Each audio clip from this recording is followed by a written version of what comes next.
Now, wasn't that the most beautiful song you ever heard on the subject of food poisoning?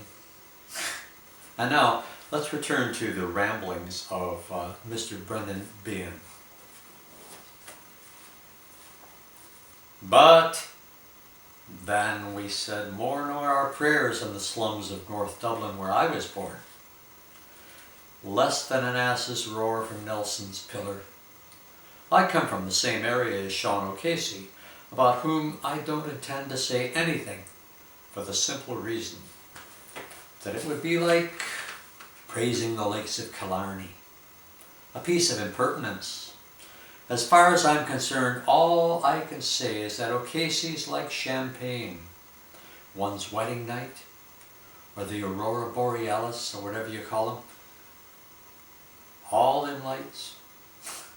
At the time I was young, this area was pretty bad, but that's one thing I must give the government credit for. They built lovely flats for the people.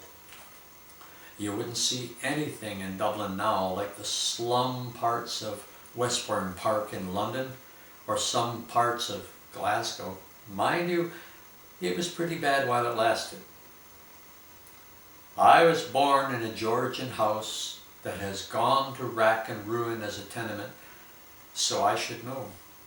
It's been knocked down since, but without any remorse on my part, much as I admired the Georgian society whose activities are all right as long as they're confined to the houses of wealthy doctors in Fitzwilliam Street.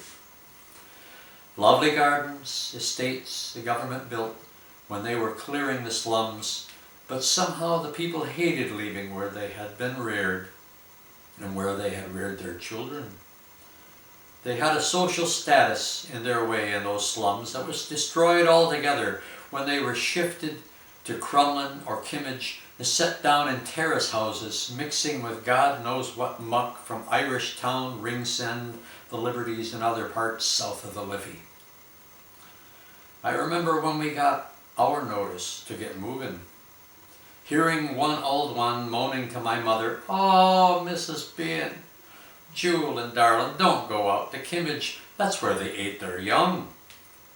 4 miles away it was, and no more, where this cannibalism took place. Not far away is Nelson Street, where I happened to set the scene of The Hostage.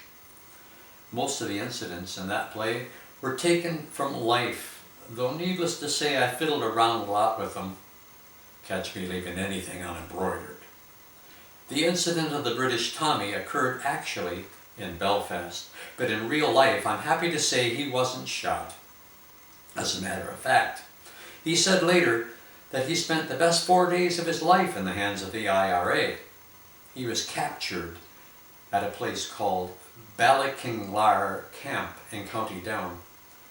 He wasn't taken as a hostage at all, but he'd been around by accident when the IRA were raiding the place for arms, so they brought him home with them for a while.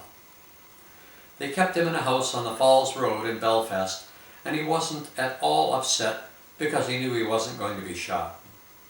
The incident moved me and remained in my mind because I thought it was a tragedy for young fellows from England to be stuck in Northern Ireland, or in any part of Ireland for that matter, but particularly in the north with their cute faces and their bowler hats.